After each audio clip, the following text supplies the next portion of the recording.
In the vast theater of prehistory, few images are as deeply ingrained in our collective imagination as that of the dinosaur, a colossal, slow-moving giant dragging its tail through a primordial swamp.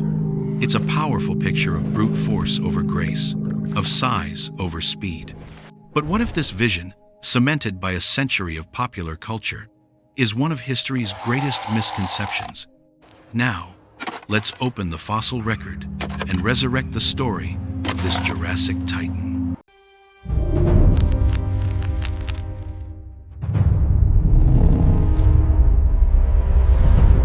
The myth of the lumbering dinosaur was born in an era of genuine wonder and scientific infancy. When the first colossal bones were unearthed in 19th century England, paleontologists like Sir Richard Owen were faced with a puzzle unlike any other. With no complete skeletons and no living analogs of this scale, they turned to the closest models they knew, modern reptiles.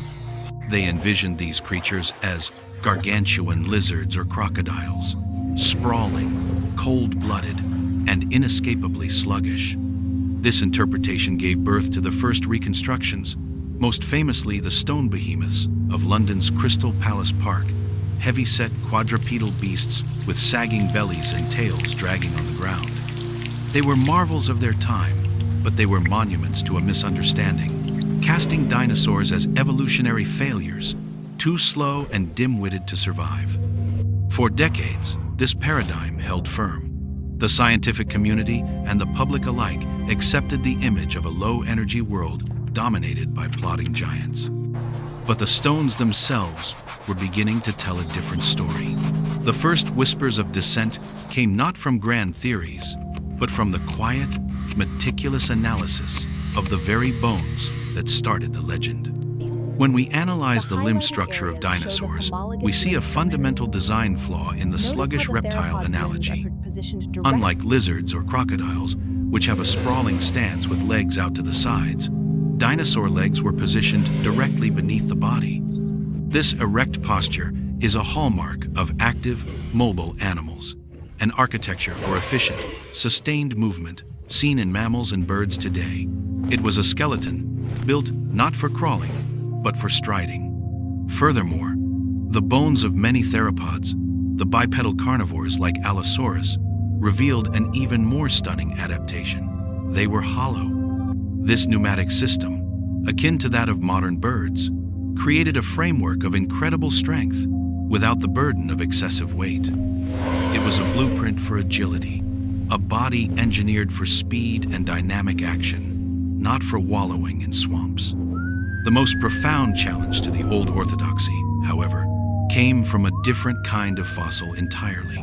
Not bones, but footprints, preserved for 150 million years in ancient mudstone. These trackways are fossilized behavior, a direct snapshot of a living animal in motion. And what they showed was revolutionary. Instead of wide, shuffling gaits, scientists found narrow trackways indicating a balanced, efficient walk. The stride lengths, the distance between consecutive prints, were often immense, suggesting speeds far greater than any lumbering reptile could achieve. And crucially, there were no tail drag marks. The long, powerful tails of these animals were held aloft, acting as perfect counterbalances for a dynamic, mobile body. These were not the tracks of clumsy giants. They were the footprints of Jurassic athletes. The myth was beginning to crack, revealing a far more energetic and terrifying world beneath. The footprints left an indelible mark, not just in stone, but on our understanding. They were the first chapter in a new story, one that required us to look past the sheer size of these animals and appreciate the sophistication of their design. To truly understand the athleticism of the Jurassic world, we must move from the tracks on the ground to the machinery that made them, the biomechanics of the creatures themselves. When we reconstruct the musculature of a predator like Allosaurus, the myth of the slow-moving brute completely evaporates. Its legs were masterpieces of locomotive efficiency. The powerful caudofemoralis, a massive muscle complex anchored at the base of the tail and connected to the upper leg, provided the primary propulsive force for each stride. This was the engine of the animal, and and the tail itself, far from being a dragging liability, was a dynamic, rigid stabilizer, allowing for sharp turns and incredible balance while running at speed. This anatomical blueprint for speed wasn't limited to the predators. The entire ecosystem was built for motion. Consider the smaller ornithopods, like Dinosaurs. These bipedal herbivores were the gazelles of their time, with long, slender legs and a lightweight frame clearly adapted for rapid flight from danger. Their survival depended not on armor, but on agility and speed. Even the colossal sauropods, the very symbols of Jurassic gigantism, were far from clumsy. While they weren't sprinters, their pillar-like legs, positioned directly under the body, supported their immense weight with remarkable efficiency, allowing for steady, continent-spanning migrations. Furthermore, we find that their skeletons, particularly their vertebrae, were riddled with air sacs, an extension of their respiratory system. This pneumatic system drastically lightened their bones, creating a structure of immense size without prohibitive weight. They were not sluggish swamp dwellers. They were mobile, long-distance walkers, titans engineered for endurance.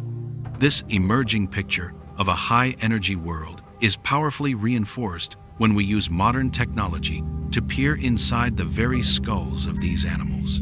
Through the use of computed tomography or CT scanning, we can reconstruct the brains and inner ear canals of dinosaurs, revealing secrets of their sensory capabilities and behavior.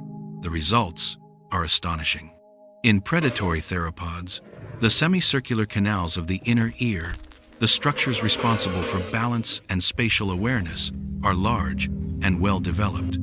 This is a clear neurological signature of an animal capable of rapid head movements and sophisticated coordination, essential for tracking and attacking agile prey.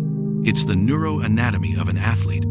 Furthermore, the brain casts reveal large olfactory bulbs, indicating a highly developed sense of smell, crucial for a predator hunting over vast territories. The optic lobes, responsible for processing visual information, were also significant.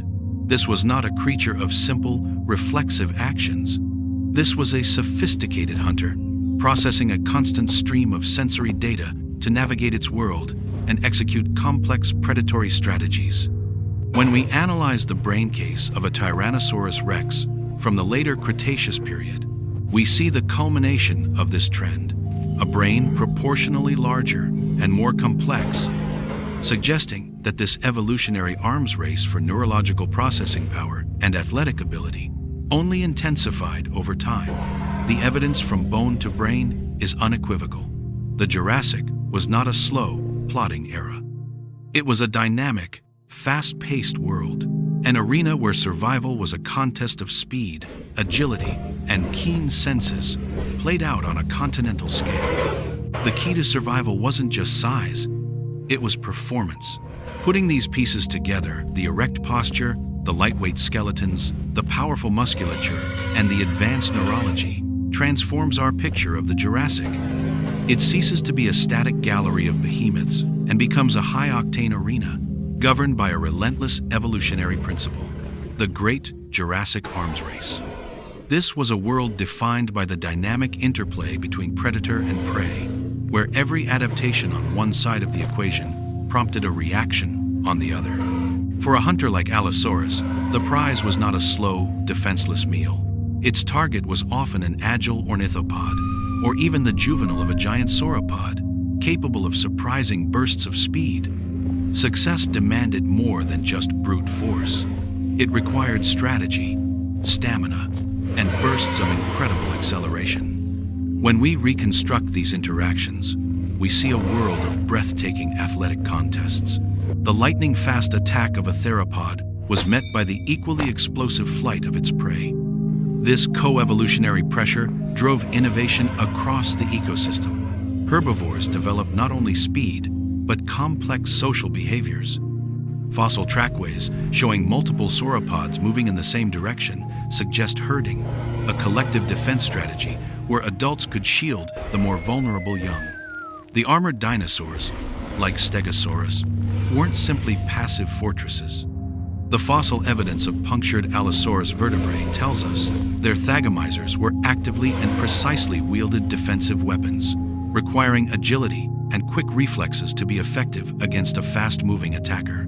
This was the ecological context that debunked the myth of the clumsy giant. The environment itself was a filter that selected for performance. A slow Allosaurus would starve. A clumsy Dryosaurus would not live long enough to reproduce. Even the largest sauropods, while not sprinters, had to be efficient enough to outpace and outlast the persistent predators that shadowed their herds.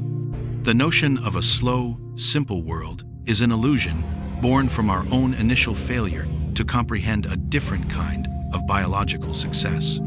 The dinosaurs weren't slow because they were large. They achieved their immense size precisely because they had evolved such incredibly efficient, energy-saving, and powerful anatomical systems. Theirs was a mastery of scale, not a submission to it. The lumbering giant of our imagination never existed.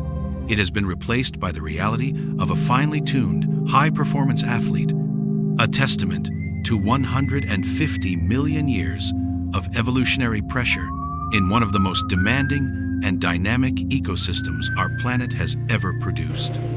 The fossil record, once seen as a graveyard of failed giants, is revealed as the arena of a breathtaking evolutionary race.